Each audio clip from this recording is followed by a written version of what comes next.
da consciência negra. Vamos debater o racismo na nossa entrevista de estúdio.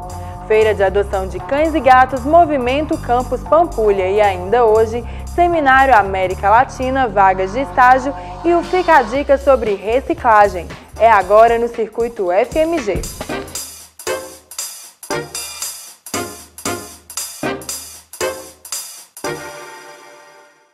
Boa noite. Adoção de animais. Em feira realizada hoje na UFMG, cães e gatos tiveram a chance de ganhar um lar. O olhar apreensivo, o jeitinho brincalhão e a espera por um novo lar.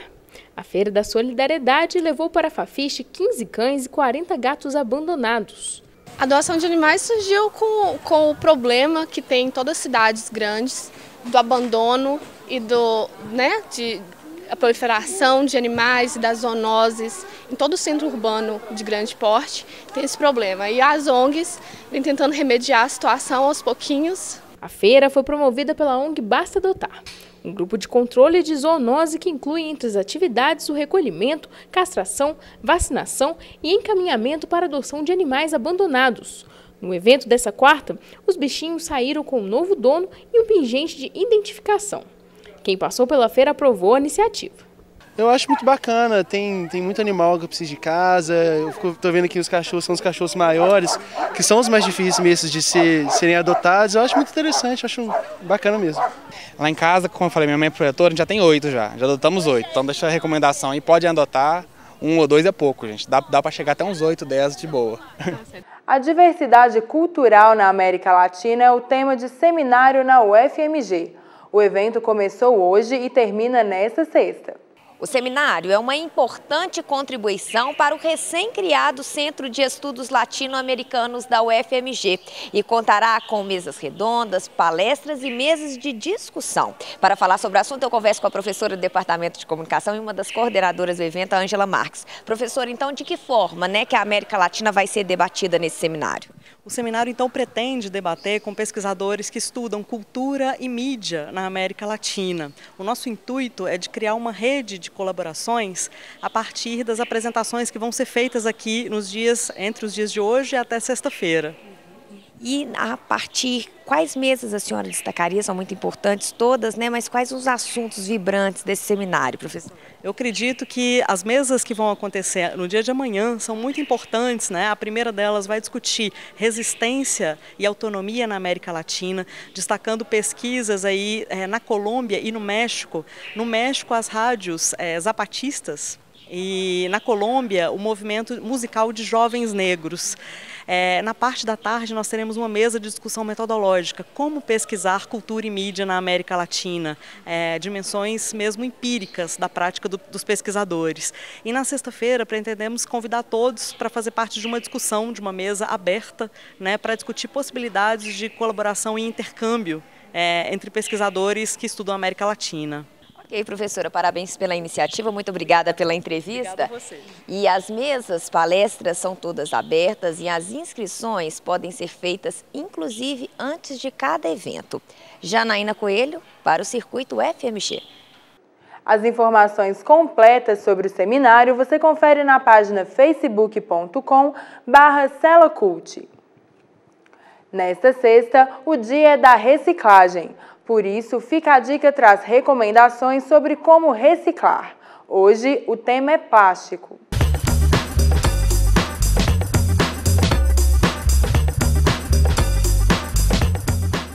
Olá, pessoal! Hoje vamos falar dos 4 materiais que fazem parte da coleta seletiva: papel, metal, vidro e plástico.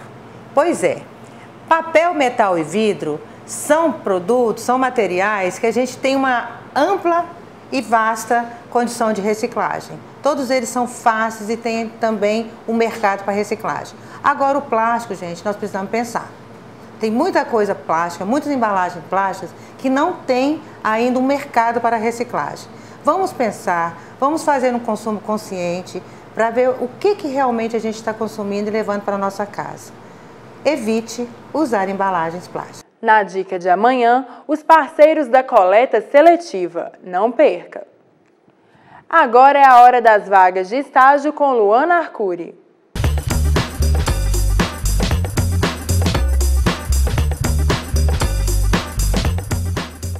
Boa noite. Nossa primeira oportunidade essa quarta-feira é para estudantes de Administração e Ciências Econômicas.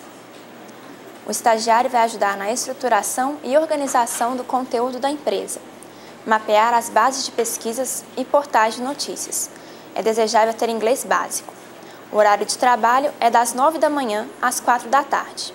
O valor da bolsa será combinado e o candidato terá direito a vale-refeição, vale-alimentação, vale-transporte, seguro de vida e lanche. Interessados em enviar currículo para consulta.rgp@yahoo.com.br. A última oportunidade de hoje é para estudante de Engenharia Clínica. O candidato também pode estar cursando Engenharia Biomédica, mas nesse caso é necessário ter conhecimento ou especialização na área de Engenharia Clínica. O horário de trabalho será combinado, a bolsa é de R$ 450, mais auxílio transporte. Candidatos devem enviar currículo para rh@saofrancisco.org.br. As vagas de hoje ficam por aqui. Até a próxima!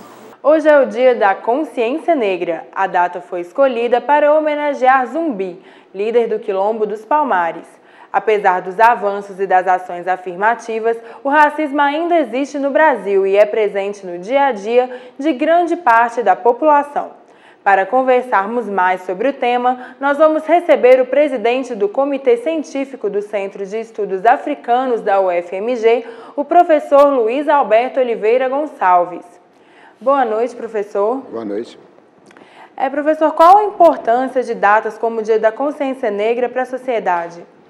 Bom, o Dia da Consciência Negra, especialmente esta de hoje, é importante mostrar exatamente a luta dos afro-brasileiros no Brasil. Na realidade, a gente diz que é homenagem a Zumbi, mas não só, mas é a luta dos afro-brasileiros ao longo de todos esses anos e séculos, né? E de exatamente ter consciência da situação do racismo no Brasil. A ideia da consciência é essa, tomar consciência de que nós somos um país multicultural, mas que ainda persiste o racismo no Brasil. E o que é ter, então, consciência negra, na opinião do senhor? Na realidade, é entender, por exemplo, os problemas de desigualdades, né? Na realidade, o que o movimento negro, o movimento dos afro-brasileiros fizeram o tempo todo, inclusive conseguiram trazer esse dia como um dia fetiche, né? Exatamente um dia que a gente comemora a consciência, é de mostrar, de não deixar, nunca esquecer que existem ainda desigualdades que recortam a questão racial, né? Os negros, os descendentes de afro-brasileiros, os afro-brasileiros, eles na realidade estão em situações desiguais. Tomar consciência, ter consciência negra, tomar consciência deste papel e dessa questão que precisa modificar. E a Lei 10.639, ela fala sobre o ensino da história e da cultura afro-brasileira nas escolas do Brasil, né? De que modo que essa lei pode contribuir para a diminuição do racismo?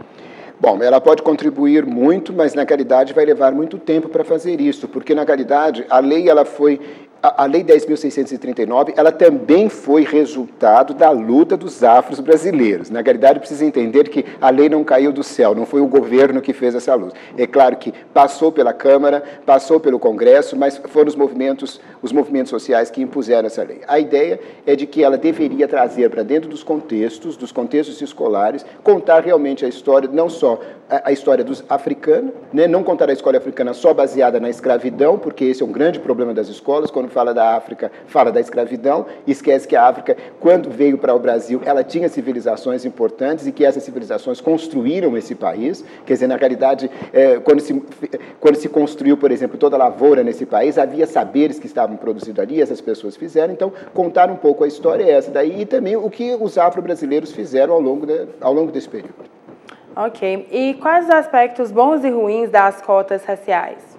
Bom, eu gostaria de falar não das cotas, mas da questão das ações afirmativas, porque as cotas raciais, ela é uma parte das ações afirmativas. Quando a gente fala em ações afirmativas, nós estamos falando de políticas para resolver o problema da desigualdade. O que está na base, por exemplo, das ações afirmativas é o conceito de equidade. Ou seja, nós somos iguais, mas existem dentro desta igualdade pessoas que não têm as mesmas chances que a outra. Então, nós precisamos produzir equidade social, ou seja, atender aquelas minorias que, na realidade, não conseguem todas as coisas.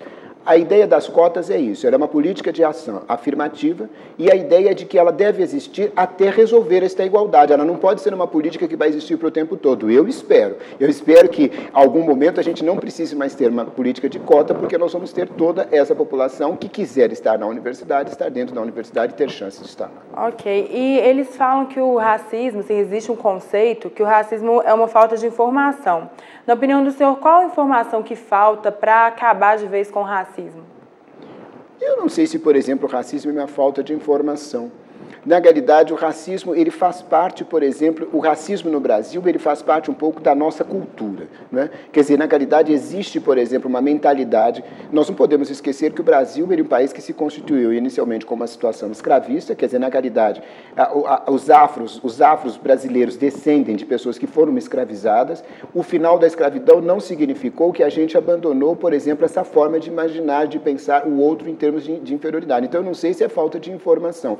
Eu acho que ainda a gente precisa atuar no sentido de mudar as representações sociais. A Lei 10.639 tem essa função, de exatamente começar a colocar novos conteúdos dentro da escola para ver se a gente consegue romper esta visão de que negros no Brasil só são escravos e que, na realidade, eles não tinham outra cultura e outras civilizações que pudessem ser consideradas nos estudos dessas crianças. Sim, e muito se fala também sobre o racismo camuflado, né, no Brasil. Como que esse racismo se mostra assim, no dia a dia? Esse racismo camuflado é o que, sociologicamente, né, a gente chama de, por exemplo, racismo institucional. Na realidade, a ideia do racismo institucional é aquilo que não, por exemplo, a gente não explicita que ele esteja a existir, mas a gente cria determinados mecanismos que acabam impedindo que determinadas pessoas acedam a determinados lugares, só que essas pessoas que não acedem, elas são pessoas de um determinado segmento racial. Não é? É um pouco essa questão. Eu estudei esse assunto aqui mesmo na UFMG. Eu fiz meu mestrado aqui na Faculdade de Educação nos anos 80, e lá no final dos anos 70. E naquele momento eu estudei exatamente a discriminação racial que existia dentro da escola.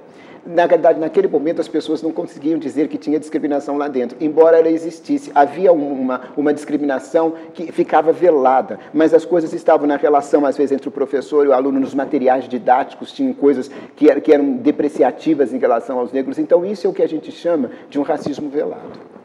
Sim. E o que mudou na abordagem da diversidade nas escolas de uns anos para cá? Bom, acho que muitas coisas não só nas escolas. Eu acho que a sociedade brasileira ela vem mudando. Na realidade, ela vem mudando porque os atores sociais, os movimentos sociais, eles estão, de uma certa forma, se colocando claramente, e eu acho que hoje no Brasil não se dá mais para discutir a questão das políticas se não se colocar a questão da diversidade sociocultural da sociedade brasileira. Eu acho que isso está em todos os contextos. Não é só nas escolas, o Supremo Tribunal Federal hoje discute isso. Nós podemos ver, você imagina, quando que a gente poderia imaginar que o Supremo Tribunal Federal iria discutir a questão de racismo, não é? E hoje ele está discutindo, significa que a sociedade está mudando. Não está mudando como a gente gostaria que já tivesse mudado, mas essas questões já chegaram aonde precisava chegar. É isso que nós chamamos de consciência negra, percebe? A data da consciência negra vai mostrando de que assuntos que alguns anos atrás, há 10 anos atrás, não eram discutidos, hoje a gente discute e nas diferentes instâncias do país, inclusive no Supremo Tribunal Federal. E hoje em dia muito se fala também sobre o politicamente correto, alguns humoristas fazem piadas racistas e falam que era só uma brincadeira. Como que o senhor avalia essa questão? Esse é um exemplo clássico de que o preconceito e o racismo continuam no Brasil. Veja só, a gente trabalhou durante muito tempo que determinadas coisas era brincadeira, né? Quer dizer, na realidade, nós desqualificávamos determinadas pessoas, seja pela cor, enfim, pelas suas preferências sexuais. A gente utilizava, por exemplo, essas coisas e achava que isso era uma brincadeira. Então, na realidade, por exemplo, hoje, a própria legislação ela exige que a gente tenha respeito pelas coisas. Por exemplo, o racismo, muito recentemente, ele entrou como um crime inafiançável. Foi exatamente na Constituição de 88. Então, a partir de lá, uma atuação, uma forma de trabalhar, de tratar as pessoas em que discrimine racialmente, isso vira crime. E a pessoa pode responder por isso. Então, o politicamente correto, ele passou a ser uma política que começa a cobrar um pouco das pessoas, um pouco essa postura de achar que aquilo não causa, por exemplo, nenhum dano para o outro. E causa. Ok, muito obrigada, viu, professor? Boa noite. Boa noite. Nós vamos encerrar o circuito de hoje com imagens do Quarta 12h30 em homenagem ao Dia da Consciência Negra. A apresentação foi realizada hoje na Praça de Serviços da UFMG. Obrigada pela companhia e boa noite.